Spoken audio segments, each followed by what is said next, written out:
അസ്സലാമു അലൈക്കും വറഹ്മത്തുള്ളാഹി വബറകാതുഹു.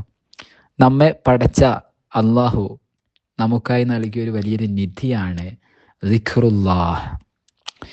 സത്യവിശ്വാസികൾ മുഅ്മിനീങ്ങൾ സിക്റുല്ലാഹിയെ എപ്പോഴും കൂടെ കരുതും. ഹൃദയം ശാന്തമാക്കാൻ വേണ്ടിയിട്ട് അതെപ്പോഴും അത് യൂസ് ചെയ്യുക അവർ. നമ്മളും സിക്ർ പതിവാക്കിയാൽ മനസ്സിന് ശാന്തി കൈവരും നമുക്ക്. സൂറത്തുൽ അഹ്സാബിലുള്ള 41, 42 ആയത്തുകളാണ് നമ്മൾ സിക്ർ നിത്യമാക്കാൻ, പതിവാക്കാൻ, സിക്ർ ചെല്ലാൻ വേണ്ടിയിട്ട് നമ്മോട് പറയുന്നുണ്ട്.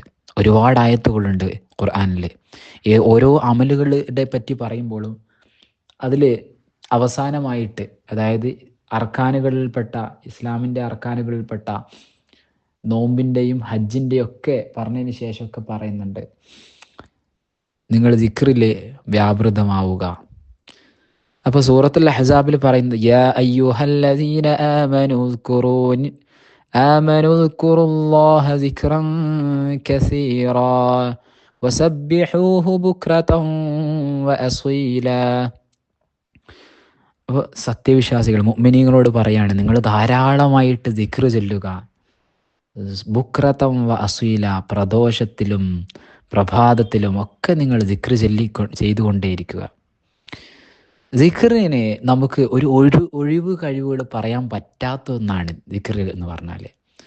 നിസ്കാരത്തിനും മറ്റും ഒക്കെ ധാരാളം എന്തുണ്ട്, അഥവാ വസ്ത്രമില്ലെങ്കിൽ കൃത്യമായിട്ട് ഔറത്ത് മറക്കണം, കിബില മനസ്സിലാക്കിയ ശേഷം ഒരുപാട് ഷർത്തും ഫർദുകളൊക്കെ ഉണ്ട്.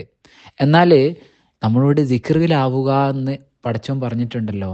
ഈ ആരാധന ചെയ്യാൻ വേണ്ടിയിട്ട് നമുക്ക് എന്താ വേണ്ടത്? ഒന്നും ആവശ്യമില്ല. നിരുപാധികം ചെല്ലാൻ പറ്റുന്ന വലിയൊരു ഇബാദത്താണിത്. അതായത് ഇസ്ലാമിൻ്റെ 5 പഞ്ചസ്തംഭങ്ങളിലൊന്നായിട്ടുള്ള ആദ്യത്തേതായിട്ടുള്ള അഷ്ഹദു അല്ലാ ഇലാഹ ഇല്ലല്ലാ എന്നതിൻ്റെ സുന്നത്താണ് ഈ പറയുന്ന സിക്ർ എന്ന് പറയുന്നത്. അപ്പോൾ ആ സുന്നത്ത് നമ്മൾ ജീവിതത്തിൽ പ്രാവർത്തികമാക്കണം. അത് നമ്മൾ വല്ലാതെ അധികരിപ്പിക്കണം.